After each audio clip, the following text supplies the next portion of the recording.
Hello दोस्तों, polymers की class के अंदर आज की क्लास के अंदर हम उसी टॉपिक को कंटिन्यू करते हैं। लास्ट क्लास के अंदर मैंने संश्लेषण के आधार पर बहुलक का वर्गीकरण बताया था, जो दो प्रकार का था। पहला वर्गीकरण था योगात्मक बहुलक और दूसरा वर्गीकरण था संघनन।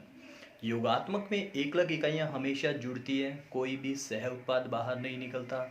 संघनन बहुलकीकरण जो होता है या फिर संघनन बहुलक जो होते हैं, उसके अंदर एकलक इकाइयाँ जब जुड़ती है तो कोई ना कोई अणु का विलोपन होता है या फिर कह सकते हैं सह उत्पाद बनता है। सह उत्पाद के रूप में हमारा जल हो सकता है, अमोनिया हो सकता है, अल्कोहल हो सकता है, जिसके अंदर एक एग्जाम्पल अपने पहले पढ़ चुके हैं नाइलॉन 6 का। तो दूसरा एग्जाम्पल हम उसी को कंटिन्यू करते हैं, जो हमारा है टेरिलीन, जिसका दूसरा नाम है टेरिलीन भी बोलते हैं, इसको डेक्रोन भी बोलते हैं, पॉलीएथिलीन टरथैलेट भी बोलते हैं। इसका निर्माण दो प्रकार की एकलक इकाइयों से होता है। पहले प्रकार की एकलक इकाई होती है, उसे तो हम बोलते हैं टरथैलिक अम्ल, और दूसरी इकाई जो होती है उसको हम बोलते हैं एथिलीन ग्लाइकोल। दो प्रकार की एकलक इकाइयां होती है, टरथैलिक एसिड और सेकेंड एथिलीन ग्लाइकोल। टरथैलिक अम्ल है, इसका मतलब कार्बोक्सिलिक ग्रुप होगा। टरथैलिक अम्ल की यदि हम संरचना देखते हैं तो इसकी संरचना में बेंजीन और बेंजीन की दोनों अपोजिट डायरेक्शन के अंदर कार्बोक्सिलिक समूह उपस्थित होता है, COOH।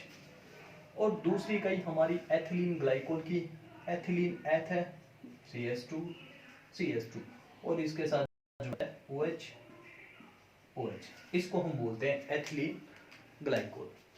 इसकी भी हम n इकाइयां काम में लेते हैं, इसकी भी n इकाइयां काम में लेते हैं। अब दोनों इकाइयां जब आपस में जुड़ती है, तो इसमें से क्या होता है, जल के अणु का निष्कासन हो जाता है। अब दोनों इकाइयां आपस में जुड़ जाएगी,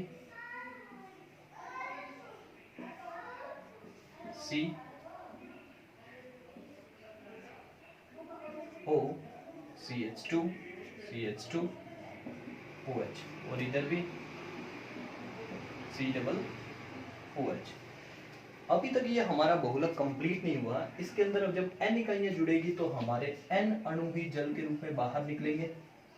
COOH में से हमेशा OH ग्रुप, COOH में से हमेशा OH ग्रुप बाहर निकलता है और CH2OH में से हमेशा H ग्रुप बाहर निकलता है। तो दोनों की एक एक संयोजकता वैकेंट है, दोनों को हम N से डिस्क्राइब कर देंगे। इसी को हम बोलते हैं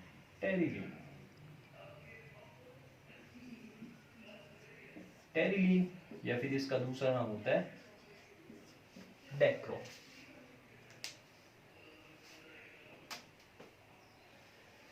संघनन बहुलकीकरण में, संघनन बहुलक के अंदर सब अपना सेकंड एग्जांपल था टेरिलीन। टेरिलीन का निर्माण दो प्रकार की इकाइयों से, पहली इकाई टरथैलिक अम्ल, दूसरी इकाई एथिलीन ग्लाइकोल। दोनों इकाइयां आपस में जुड़ेगी, हमारा बनेगा टेरिलीन, या फिर इसको हम बोलते हैं डेक्रो।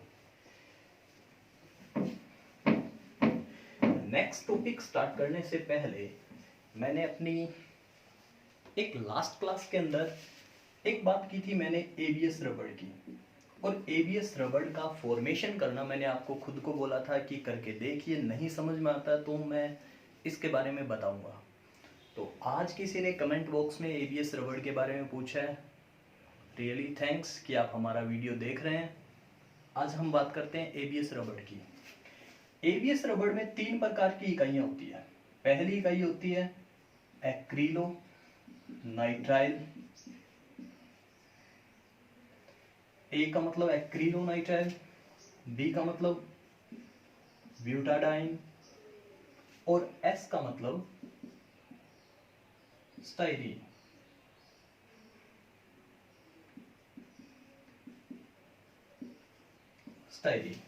तीन प्रकार की इकाइयां होती है। एक्रिलो नाइट्राइल हम पहले पढ़ चुके हैं, CH2 double bond CH2, H को हटाकर यहां पर लगा देते हैं हम CN, पहली इकाई। ब्यूटाडाइन मतलब कि 1,3 ब्यूटाडाइन, 1,3 ब्यूटाडाइन भी हम पहले पढ़ चुके हैं, CH2 double bond CH, single bond CH, double bond CH2। और तीसरी इकाई हमारी थी स्टाइरीन की,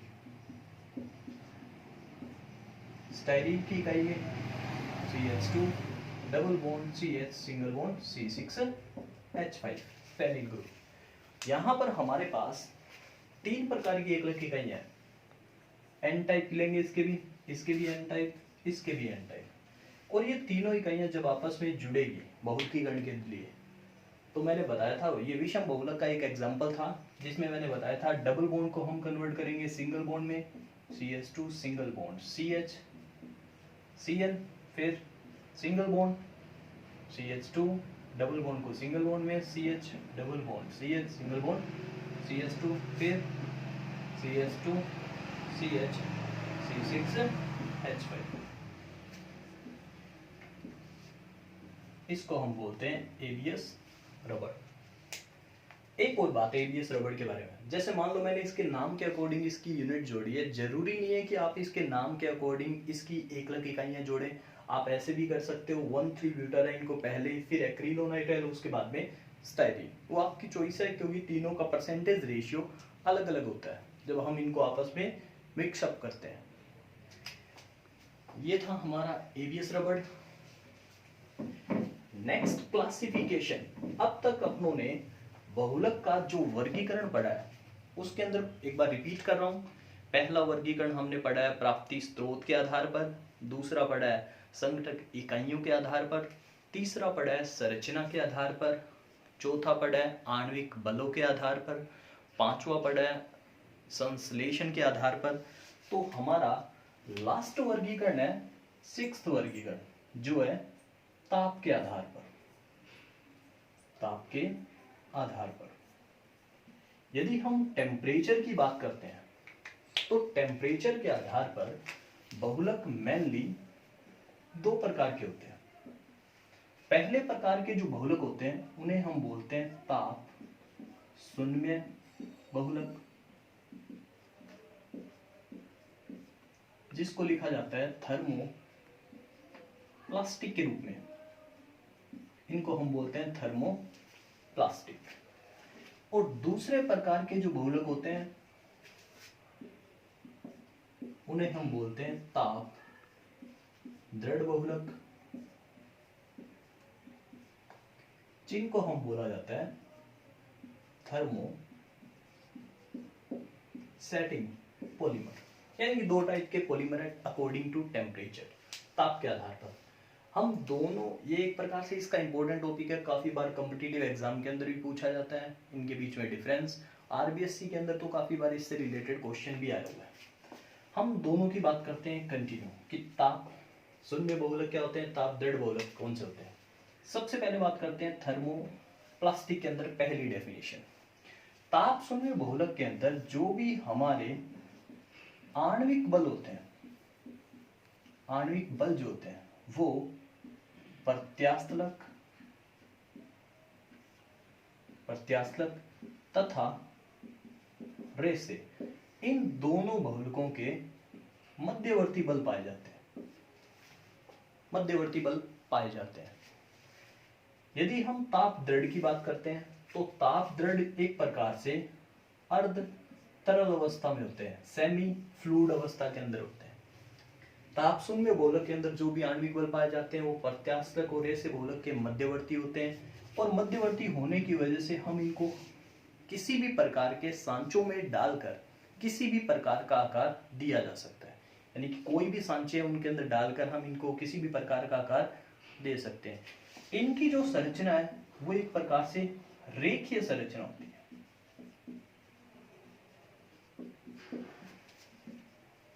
ताप दृढ़ बहुलक एक प्रकार से अर्ध तरल अवस्था में होते हैं।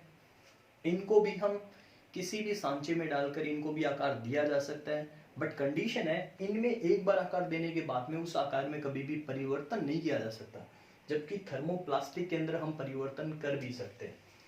अतः ये रेखीय संरचना और ये वाले होते हैं त्रिविम संरचना वाले।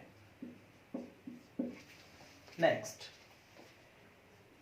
थर्मोप्लास्टिक जो होते हैं उनके अंदर पुनः चक्रण का गुण पाया जाता है, यानी कि हम कह सकते हैं इनमें रीसाइकल है उसका गुण पाया जाता है। यदि मान लो हमें एक डिजाइन पसंद नहीं आया तो हम उस डिजाइन को दोबारा गर्म करेंगे, वो पिघल जाएंगे, पिघलने के बाद में दोबारा सांचों में डालेंगे और नए आकार दे सकते हैं।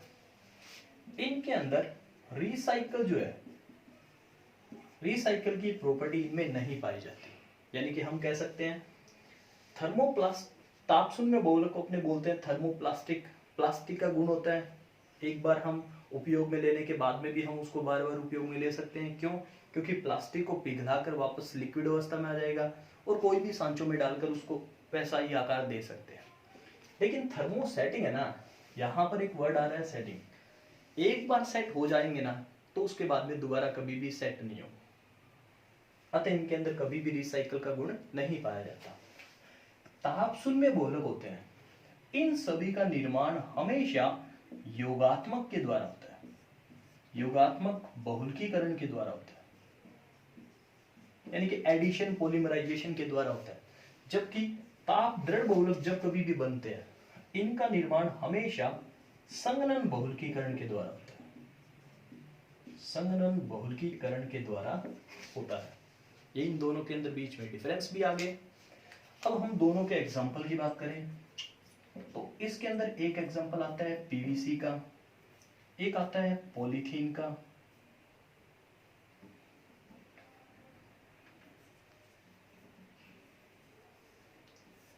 पॉलीथीन का यदि इसके अंदर एग्जाम्पल की बात करते हैं तो इसके अंदर एक एग्जाम्पल तो आता है बेकेलाइट का और एक आता है इसके अंदर मेलामिन फॉर्मेल्डिहाइड रेजिन का।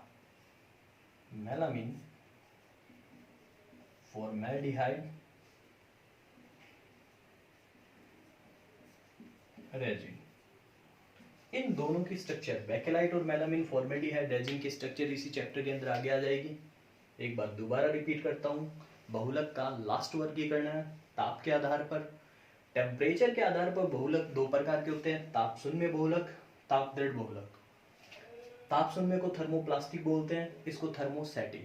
प्लास्टिक है, प्लास्टिक के अंदर रिसाइकल का गुण पाया जाता है, तभी अपने क्या करते हैं प्लास्टिक को कबाड़िए वाले को बेच देते हैं, पुराना जो भी प्लास्टिक हो जाता है, क्योंकि इसके अंदर रिसाइकल की प्रॉपर्टी पाई जाती है। इनके अंदर किसी भी प्रकार की रिसाइकल की प्रॉपर्टी नहीं पाई जाती। इंग्लिश कन्वर्जन इसका थर्मोसेटिंग।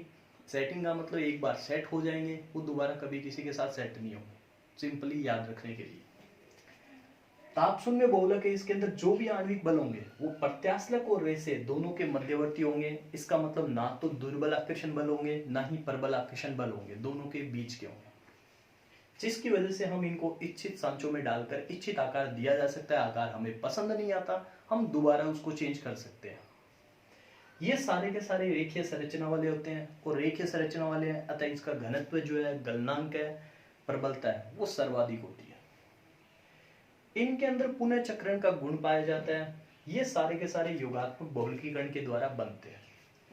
ताप दृढ़ बहुलक की बात करें, ये अर्ध तरल अवस्था में होते हैं, त्रिविम संरचना वाले होते हैं, रिसाइकल का गुण इनमें पाया जाता है और इनका निर्माण हमेशा संघनन बहुलकीकरण के द्वारा होता है। इसका मतलब एकलक इकाइयां जब जुड़ेगी तो साथ में किसी न किसी अणु का विलोपन भी होता है।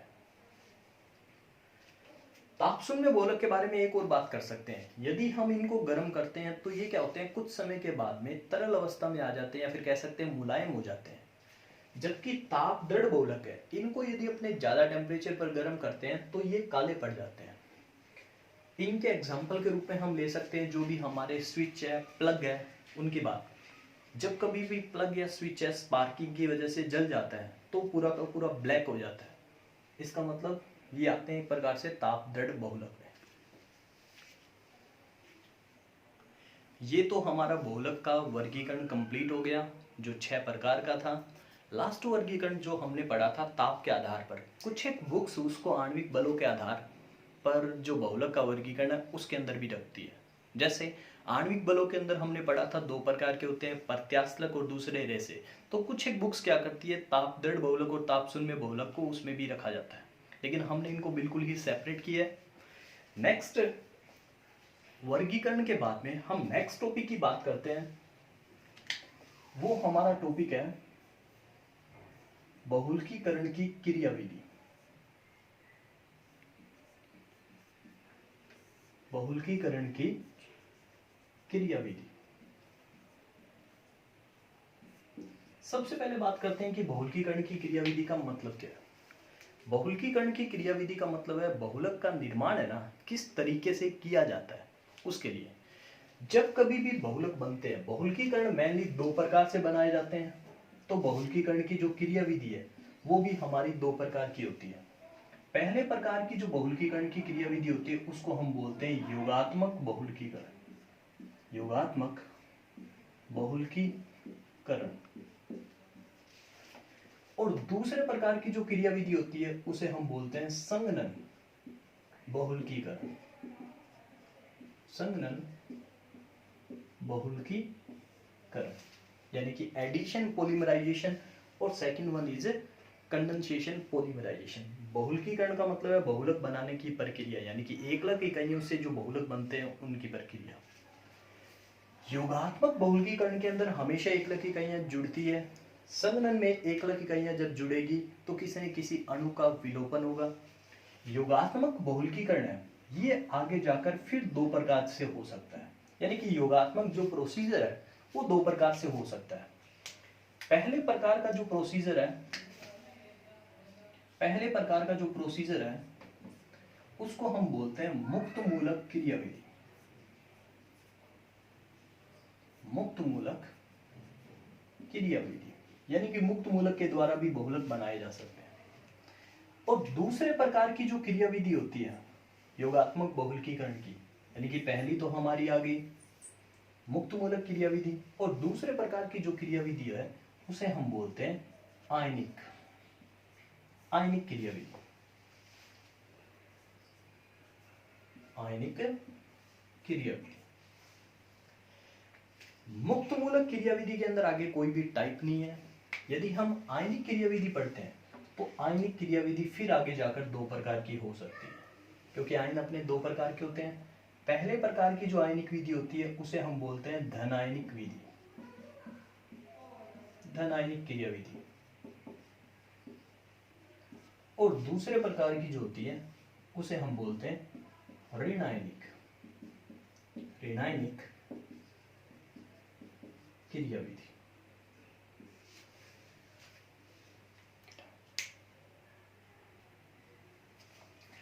बहुलकीकरण का मतलब है बहुलक बनाने की प्रक्रिया। इसकी क्रियाविधि है दो प्रकार की हो सकती है, योगात्मक और दूसरी संघनन। संघनन के आगे कुछ भी टाइप्स नहीं है। संघनन के अंदर हमेशा एकलक इकाइयां जुड़ेगी, जल के अणु का निष्कासन होता रहेगा। योगात्मक बहुलकीकरण है ये फिर आगे दो प्रकार का हो सकता है, मुक्त मूलक के द्वारा भी बन सकते हैं बहुलक, और दूसरा आयनिक विधि के द्वारा भी बन सकते हैं। मुक्त मूलक के आगे कोई पार्ट्स नहीं है। आयनिक फिर दो प्रकार के हो सकते हैं, धनायनिक क्रियाविधि और दूसरी ऋणायनिक क्रियाविधि। अब हम स्टेप बाय स्टेप एक एक क्रियाविधि को पढ़ेंगे। तो सबसे पहले हम बात करते हैं योगात्मक बहुलकीकरण की क्रियाविधि।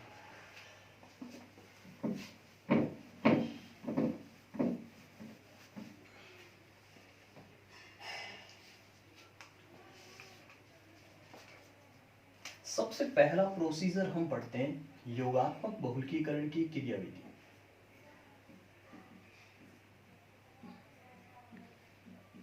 योगात्मक बहुलकीकरण का मतलब क्या होता है कि एकलक इकाइयां हमेशा क्या होगी, जुड़ेगी, और जुड़ने के बाद में बहुलक का निर्माण होगा। यह क्रियाविधि दो प्रकार की है, जिसके अंदर पहले प्रकार की थी हमारी मुक्त मूलक क्रियाविधि। तो हम सबसे पहली क्रियाविधि को ही स्टडी करेंगे, मुक्त मूलक क्रियाविधि, कि मुक्त मूलक के द्वारा बहुलक बनते कैसे हैं। मुक्त मूलक क्रियाविधि। मुक्त मूलक क्रियाविधि के अंदर हम किसी भी बहुलक का निर्माण करने के लिए सबसे पहले कुछ एक कंपाउंड लेते हैं जो हमारी अभिक्रिया को स्टार्ट करते हैं। मुक्त मूलक क्रियाविधि को स्टार्ट करने के लिए हम काम में लेते हैं मेनली या तो कोई प्रोक्साइड या फिर अपना कोई परोक्सी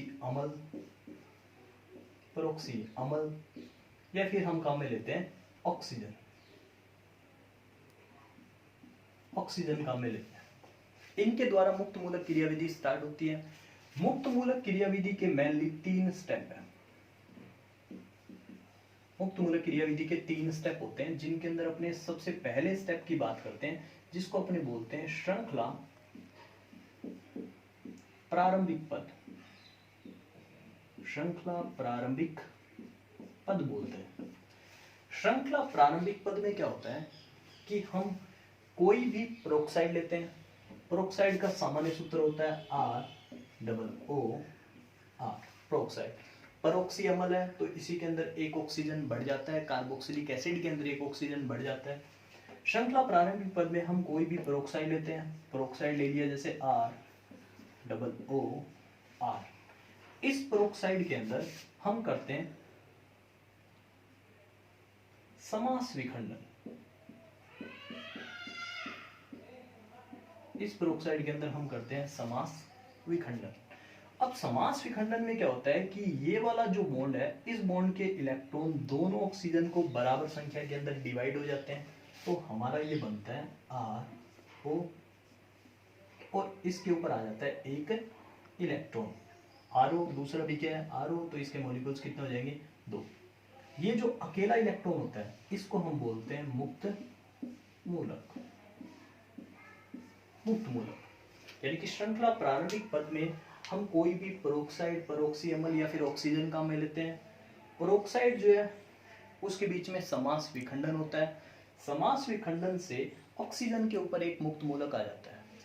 अब ये जो बना हुआ मुक्त मूलक है वही आगे की अभिक्रिया को स्टार्ट करता है। इसको हम मुक्त मूलक क्रियाविधि बोलते हैं, इसीलिए बोलते हैं क्योंकि इसके अंदर प्रारंभिक पद में किसी भी परमाणु के ऊपर एक इलेक्ट्रॉन फ्री रहता है। अब हम ये तो ले लिया कोई मुक्त मूलक। मुक्त मूलक क्रियाविधि के द्वारा बहुलक बनाने के प्रोसीजर को समझने के लिए हम एग्जांपल लेते हैं एथीन का, CH2 double bond CH2, ethene का। ये हमारी एक प्रकार से एकलक इकाई और ये हमारा मुक्त मूलक।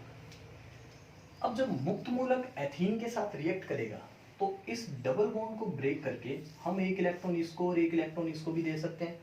अब ये इलेक्ट्रॉन और ये इलेक्ट्रॉन दोनों में आपस में बॉन्डिंग बना सकते हैं, तो हमारा क्या बनेगा RO single bond CH2 single bond CH2, और मुक्त मूलक कहाँ आ जाएगा लास्ट में, तो एक बड़ा मुक्त मूलक बन जाएगा, एक बड़ा मुक्त मूलक बन जाएगा। ये हमारा कहलाता है श्रृंखला प्रारंभिक पद। दूसरा जो स्टेप आता है उसको हम बोलते हैं श्रृंखला संचरण पद। श्रृंखला संचरण पद। श्रृंखला संचरण पद में क्या होता है कि प्रारंभिक पद में बना हुआ जो मुक्त मूलक है यानी कि RO CH2 CH2, श्रृंखला प्रारंभिक पद में बना हुआ जो मुक्त मूलक है उसके साथ एथीन की बहुत सारी इकाइयां आपस में जुड़ती रहती है, CH2 डबल बॉन्ड CH2। यदि एक इकाई जुड़ेगी तो सेम वही कंडीशन, सिंगल बॉन्ड को ब्रेक करेंगे, एक इलेक्ट्रॉन इसको, एक इलेक्ट्रॉन, ये इलेक्ट्रॉन और ये इलेक्ट्रॉन आपस में बॉन्ड बना लेगा तो मुक्त मूलक आ जाएगा लास्ट वाली पोजीशन पर। तो क्या लिखेंगे RO CH2 CH2 CH2 CH2, तो हमारा एक और अन्य बड़ा मुक्त मूलक बन गया। संचरण पद का मतलब है एथीन की इकाइयां इसी क्रम में जुड़ती रहेगी। अब बहुलक बनाने के लिए हम बार बार तो इकाइयों को जोड़ेंगे नहीं, तो अपने क्या करते हैं डायरेक्ट ही n मॉलिक्यूल्स ले लेते हैं, RO CH2 CH2 CH2 CH2, ये हमारा बना था, एक इकाई और ले ली CH2 डबल बॉन्ड CH2, इसकी डायरेक्टली हम n इकाइयां ले लेते हैं, मुक्त मूलक आ जाएगा डायरेक्टली लास्ट वाली पोजीशन पर, तो हमारा क्या बनेगा RO CH2 CH2 CH2 CH2 CH2 CH2, यहाँ पर मुक्त मूलक। दो एथीन, एक एथीन के मॉलिक्यूल्स को छोड़कर मैंने इनके बीच में लगा दिया n मॉलिक्यूल्स। क्यों? हमारी नंबर ऑफ यूनिट जो एकलक इकाई है वो भी क्या है बहुत सारी। एक बार रिपीट करता हूँ थोड़ा सा। मुक्त मूलक क्रियाविधि के अंदर हम कोई भी पेरोक्साइड, पेरोक्सी या फिर ऑक्सीजन लेते हैं, ये अभिक्रिया को स्टार्ट करते हैं और उसके बाद में बहुलक का निर्माण करते हैं। मुक्त मूलक क्रियाविधि के 3 स्टेप होते हैं। सबसे पहला स्टेप श्रृंखला प्रारंभिक पद। श्रृंखला प्रारंभिक पद में कोई भी पेरोक्साइड है उसके अंदर समास विखंडन होता है। विखंडन 2 प्रकार का होता है, समास विखंडन, विषमास विखंडन। समास विखंडन में क्या होता है, बंध के इलेक्ट्रॉन दोनों को बराबर इक्वल अमाउंट के अंदर डिस्ट्रीब्यूट हो जाते हैं। इक्वल अमाउंट में डिस्ट्रीब्यूट होने पर ये हमारा मुक्त मूलक बनाता है। अब मुक्त मूलक के साथ जैसे ही हमारी कोई भी एथेन की इकाइयां जुड़ती है तो हमारा मुक्त मूलक आ जाता है लास्ट में। ये हमारा कहलाता है श्रृंखला प्रारंभिक पद। श्रृंखला संचरण पद में ऐसे ही बार बार एथेन की इकाइयां जुड़ती रहती है और एथेन की इकाइयां जुड़कर एक अन्य बड़ा मुक्त मूलक का निर्माण करती है। तीसरा जो प्रोसीजर आता है अपना, उसको हम बोलते हैं श्रृंखला समापन पद। तीसरा जो स्टेप आता है उसको हम बोलते हैं श्रृंखला समापन पद। श्रृंखला समापन पद। श्रृंखला का समापन कई प्रकार से हो सकता है, लेकिन यहां पर ऑनलाइन क्लासेस के अंदर सिर्फ हम एक ही प्रकार का समापन पद पढ़ेंगे, जिसको अपने बोलते हैं युग्मन। युग्मन के द्वारा कैसे समाप्त होता है।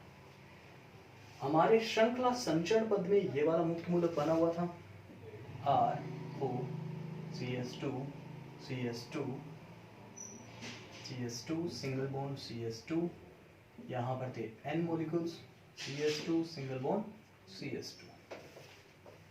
ये मुक्त मूलक बना हुआ था। युग्मन का मतलब क्या होता है कि जब दो मुक्त मूलक आपस में जुड़ते हैं, दो मुक्त मूलक जब आपस में जुड़ेंगे तो उसके बाद में बहुलक का निर्माण होगा। एक मुक्त मूलक ये था, दूसरा मुक्त मूलक भी सेम मैं ऐसा ही ले रहा हूं, लेकिन इसको मैं रिवर्स डायरेक्शन से लिख रहा हूं। CH2 CH2 CH2 CH2, ये हमारे N मॉलिक्यूल्स, फिर आगे CH2 CH2 O और R। इसके ऊपर मुक्त मूलक है, ये दोनों मुक्त मूलक आपस में बॉन्डिंग का फॉर्मेशन कर देंगे तो हमारा क्या बनेगा, RO CH2 CH2 CH2 CH2, यहाँ पर N molecules CH2 CH2 single bond CH2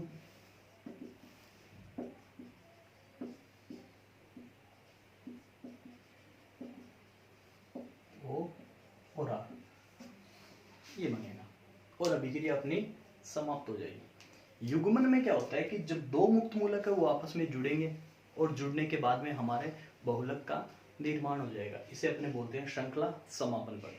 श्रृंखला का समापन कई प्रकार से हो सकता है, जिसके अंदर सबसे पहला था युग्मन यानी कि कपलिंग, दूसरा कहलाता है अपना असमानुपातन, तीसरा अपना कहलाता है निरोधक और चौथा कहलाता है चेन ट्रांसफर, श्रृंखला स्थानांतरण। यानी कि समापन पद चार प्रकार का हो सकता है। आज की क्लास में हम सिर्फ और सिर्फ युग्मन के द्वारा अभिक्रिया को समाप्त करना पड़ा है। यदि आपको नहीं समझ में आता है तो हम नेक्स्ट क्लास के अंदर इसको दोबारा रिपीट करेंगे युग्मन स्टेप को। युग्मन में सिर्फ और सिर्फ इतना करना है कि जो भी हमारा श्रृंखला संचरण पद में बना हुआ मुक्त मूलक है उसकी इकाइयों को आपस में जोड़ना है, दो इकाइयों को। अब दो इकाइयां जब आपस में जुड़ेगी तो दोनों के मुक्त मूलक आपस में बॉन्डिंग का फॉर्मेशन कर देंगे और हमारी श्रृंखला समाप्त हो जाएगी। आज की क्लास में इतना ही। नेक्स्ट क्लास के अंदर हम श्रृंखला समापन पद का ही दूसरा स्टेप पढ़ेंगे, जिसको अपने बोलते हैं असमानुपातन। धन्यवाद और प्लीज़ चैनल को लाइक कीजिए, शेयर कीजिए, सब्सक्राइब कीजिए। आपके लिए काफ़ी हेल्पफुल होगी ये वीडियो। जय हिंद, जय भारत।